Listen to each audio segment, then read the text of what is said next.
সম্মানীয় দর্শক বন্ধুগণ, পশ্চিমবঙ্গ সরকারের তরফ থেকে খুব শীঘ্র বাড়ি তৈরির টাকা ছাড়া হচ্ছে।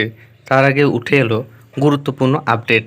আবাস যোজনার তালিকায় যদি আপনার নাম না থাকে বা কোনো অযোগ্য ব্যক্তির নাম থাকে, সেক্ষেত্রে আপনি কি করবেন সেই সম্পর্কে কি আপডেট রয়েছে সম্পূর্ণ জানতে ভিডিওটি স্কিপ না করে দেখুন এবং চ্যানেলে নতুন হয়ে থাকলে ছোট্ট চ্যানেলটি সাবস্ক্রাইব করে নোটিফিকেশান অল করে রাখতে ভুলবেন না। দেখুন এ বিষয়ে প্রতিবেদনে কি বলা হয়েছে।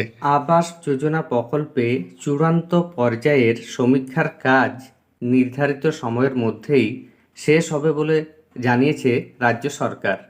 ইতিমধ্যেই প্রায় 90% উপভোক্তার সমীক্ষা শেষ হয়েছে।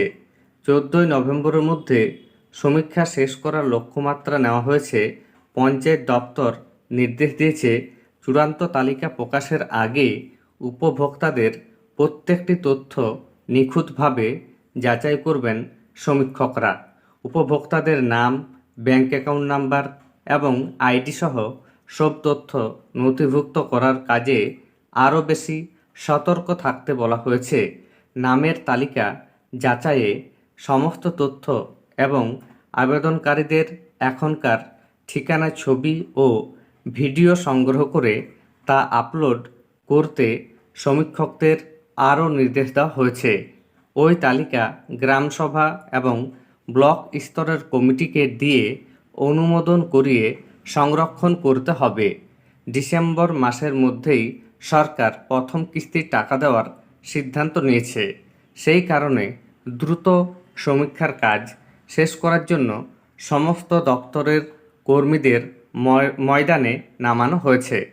প্রশাসনিক আধিকারিকদের তৈরি প্রাথমিক তালিকা টাঙানো হবে ব্লক অফিস, মহকুমা অফিস ও জেলা শাসকের অফিসে। 21 নভেম্বর থেকে 27 নভেম্বর পর্যন্ত এই তালিকা টাঙানো থাকবে। সেই তালিকায় কোনো অযোগ্য ব্যক্তির নাম থাকলে সাধারণ মানুষ প্রশাসনের কাছে অভিযোগ জানাতে পারবেন। সেই মতো অভিযোগের ভিত্তিতে প্রশাসনের আধিকারিক ফের সেই ব্যক্তির বাড়িতে যাচাই করবেন। রাজ্য সরকার 20 ডিসেম্বর থেকে আবাসের জন্য প্রথম দফা টাকা দেওয়ার কাজ শুরু করে দিতে চাইছে। সেই লক্ষ্যেই যতটা দ্রুত সম্ভব আর যতটা নিখুঁত সম্ভব তালিকা তৈরি করা হচ্ছে। তাহলে বুঝতে পারছেন এই মুহূর্তে খুবই গুরুত্বপূর্ণ আপডেট। 21 থেকে 27 নভেম্বরের মধ্যে আপনাদের যে এলাকা রয়েছে, অর্থাৎ ব্লক অফিস, মহকুমা অফিস এবং জেলা শাসকের অফিস, সেখানে তালিকা টাঙানো থাকবে।